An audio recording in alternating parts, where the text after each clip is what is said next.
Welcome back to car Darwin. ഇപ്പം നമ്മുടെ Indian market നോക്കുകയാണെങ്കിൽ നമ്മുടെ ഇന്ത്യൻ ബ്രാൻഡുകളായ ടി വി എസ്, ഹീറോ, ബജാജ് ഇതെല്ലാം ഉണ്ട്.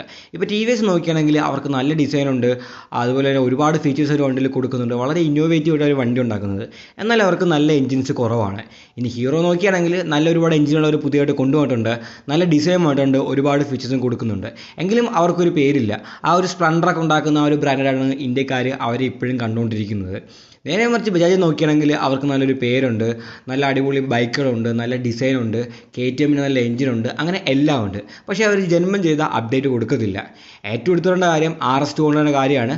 ആ വണ്ടി ഇറങ്ങിയപ്പോൾ മുതൽ ഇപ്പോൾ അവർ നോക്കുകയാണെങ്കിൽ മേജറായിട്ട് അതിൻ്റെ അപ്ഡേറ്റും കൊടുത്തിട്ടില്ല. അതിനിടയ്ക്കുള്ള ഒരുപാട് വണ്ടികൾക്ക് ഒരു അപ്ഡേറ്റ് കൊടുത്തു. ഈവൻ അവരുടെ ചെറിയ വണ്ടികൾക്ക് വരെയും അവർ അപ്ഡേറ്റ് കൊടുക്കുന്നുണ്ട്, പുതിയ മോഡലുകളും അവർ കൊണ്ടുവരുന്നുണ്ട്. എന്നിട്ടും ഇന്ത്യയിൽ ഇത്രയും ഫാൻസ് ഉള്ള എല്ലാവരും അപ്ഡേറ്റ് വരാൻ വേണ്ടി കാത്തിരിക്കുന്ന ഒരു വണ്ടിയായ RS200 അവർ വലിയ മൈൻഡൊന്നും കാണിക്കുന്നില്ല. എന്നാൽ ഈ ഒരു അടുത്തിടയ്ക്ക് അവർ പറഞ്ഞായിരുന്നു പുതിയ RS200 കൊണ്ടുവരാൻ പോകുന്നതെന്ന്. അതിൻ്റെ ഒരു ടീസറും കാണിച്ചായിരുന്നു. ഇപ്പോൾ വീണ്ടും ഒരു ടീസർ കാണിച്ചേക്കാണ്. ഈ ടീസറിൽ വണ്ടിയുടെ കുറച്ച് ഡിസൈൻ ഭാഗങ്ങളൊക്കെ അവർ കാണിച്ചിട്ടുണ്ട്. നമ്മുടെ ഏറ്റവും പുതിയ അപ്ഡേറ്റ് ചെയ്ത RS200 2022 ആദ്യം തന്നെ വരുമെന്നാണ് ഇപ്പോൾ ബജാജ് പറഞ്ഞേക്കുന്നത്. ഇപ്പോൾ ആ ടീസറിൽ നോക്കിയാൽ അതിൻ്റെ സീറ്റും ടാങ്കൊക്കെ കാണിച്ചത് അത് ഏതാണ്ട് ആ ഒരു പഴയ വണ്ടി പോലെ ഇരിക്കുന്നു. സീറ്റും ഡിസൈൻ നോക്കിയാലും ടാങ്കൊക്കെ നോക്കിയാലും ഏതാണ്ട് പഴയ പോലെ നമുക്ക് തോന്നുന്നത്. ഇനി മാറ്റം വരാൻ പോകുന്നു പറയുന്നത് ഫ്രണ്ടിലാണ്. ഫ്രണ്ടിലെ ഡിസൈനിൽ കുറച്ച് മാറ്റം കൊണ്ടുവരുന്നവർ പറയുന്നുണ്ട്. ഹെഡ് ലാമ്പിനും അതേപോലെ സൈഡിലെ ഫെയറിങ്ങിനൊക്കെ കുറച്ച് മാറ്റം വരുമെന്ന് പറയുന്നുണ്ട്. അതേപോലെ തന്നെ റിയറിലെ ടെയിൽ ലാമ്പിലും മാറ്റം വരാൻ സാധ്യതയുണ്ട്.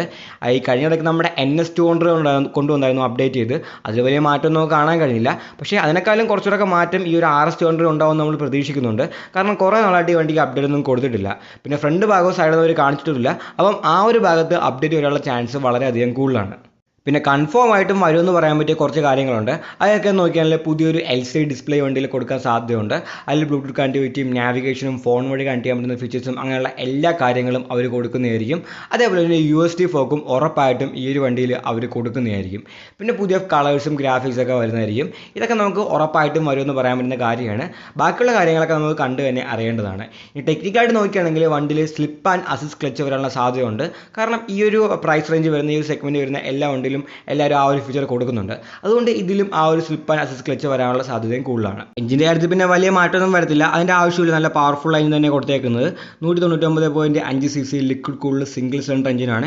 ഏകദേശം 24.5 PS 9700 RPM-ലും 18.7 ടോർക്ക് 8000 RPM-ലും ഇത് പ്രൊഡ്യൂസ് ചെയ്യും. 6 സ്പീഡ് ഗിയർ ബോക്സ് ആയിരിക്കും ഇതിന് കൊടുക്കാൻ പോകുന്നത്. അതേപോലെ തന്നെ റൈഡ് ബൈ വയർ വരാനുള്ള ചാൻസ് ഉണ്ടെന്നും പറയുന്നുണ്ട്. ഈ വീഡിയോ ഇഷ്ടപ്പെട്ടെങ്കിൽ ലൈക്ക് ചെയ്യുക, നിങ്ങളുടെ അഭിപ്രായങ്ങൾ കമൻറ്റുകൾ രേഖപ്പെടുത്തുക. ഇനി ഇതേപോലത്തെ വീഡിയോകൾ കാണാൻ ദയവായി ചാനൽ സബ്സ്ക്രൈബ് ചെയ്യുക, ആ ബെല്ലൈക്കൻ കൂടി എനേബിൾ ചെയ്യുക. പുതിയൊരു വീഡിയോയുമായി ഉടനെ കാണാം.